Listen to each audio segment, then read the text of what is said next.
Que tu sois un aficionado de la WTA ou tout simplement curieux de découvrir de nouveaux récits, il y a une certitude lorsque l'on entend parler d'Elena Rybakina, celle où on la considère comme l'une des plus grosses menaces du circuit féminin. Mes chers auditeurs, bienvenue dans ce nouvel épisode d'Ace Tennis Inside, où aujourd'hui, on se plongera au cœur de la fascinante saison d'Elena Rybakina, où on mettra en lumière les hauts, les bas, mais surtout son avenir qui semble prometteur. Allez, installe-toi, je te raconte tout ça.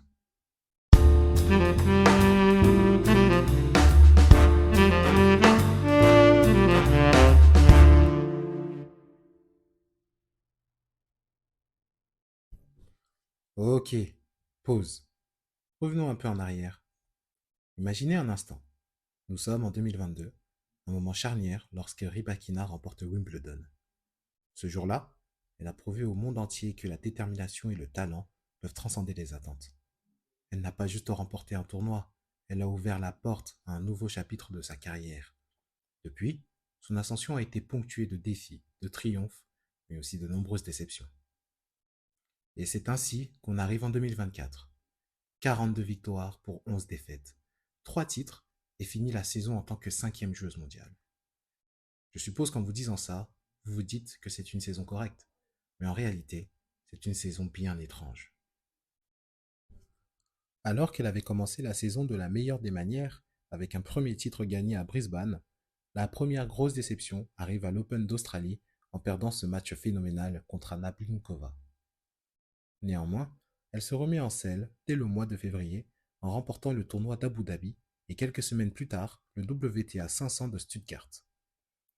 Bien que ce soit de bons résultats, il faut reconnaître que ce ne sont pas ces victoires qui nous ont marqués au cours de sa saison 2024. En effet, sa saison est marquée par beaucoup de tournois manqués. 7 au cours de la saison, et on peut même monter à 8 si on prend son abandon contre Azarenka à Berlin. La raison, c'est souvent lié à des problèmes physiques et peut-être même mentaux. On peut également notifier le fait qu'elle ait manqué toute la tournée asiatique en raison d'une blessure au dos. De plus, il y a certaines défaites qui ont dû lui faire mal, notamment quand elle a le match en main. J'ai précédemment parlé de son élimination au deuxième tour de l'Open d'Australie, mais on peut citer ses 2 dernières grosses défaites à Wimbledon contre la championne Barbora Krejcikova et contre Leylah Fernandez à Cincinnati. Là aussi, on a pu voir que durant cette saison, elle manquait énormément de confiance en elle. La faute à un possible coach autoritaire, dont le discours ne passait plus probablement. Bien qu'elle n'ait quasiment pas joué sur cette fin de saison, elle est parvenue à se qualifier pour les WTA Finals, le dernier tournoi de l'année regroupant les 8 meilleures joueuses de l'année. Elle n'est pas parvenue à atteindre les demi-finales puisqu'elle a subi 2 défaites contre Jasmine Paolini et Qin Wenjing, bien qu'elle ait obtenu une victoire contre la numéro 1 mondiale, Aryna Sabalenka.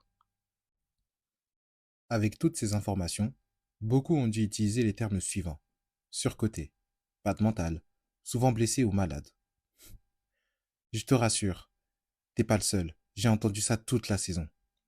Mais comme tout sportif, il y a toujours un moment de flottement où on doit se remettre en question, changer certaines choses.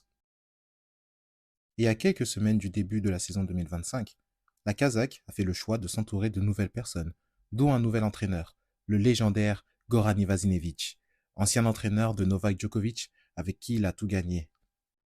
Il sera ainsi très intéressant de voir sur quels aspects il pourra l'aider à s'améliorer.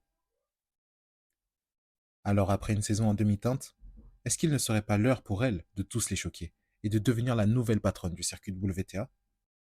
Rendez-vous en janvier pour les réponses. Merci à chacun d'entre vous d'avoir pris le temps d'écouter cet épisode. Comme d'habitude, n'hésitez pas à nous suivre sur tous nos réseaux. Ils sont affichés en description de cet épisode. Également, abonnez-vous, partagez le plus possible, car ça nous permettrait d'avoir le plus de visibilité. Et surtout, rendez-vous dès la semaine prochaine pour une nouvelle histoire à vous raconter. Prenez soin de vous, c'était Tan, d'Ace Tennis.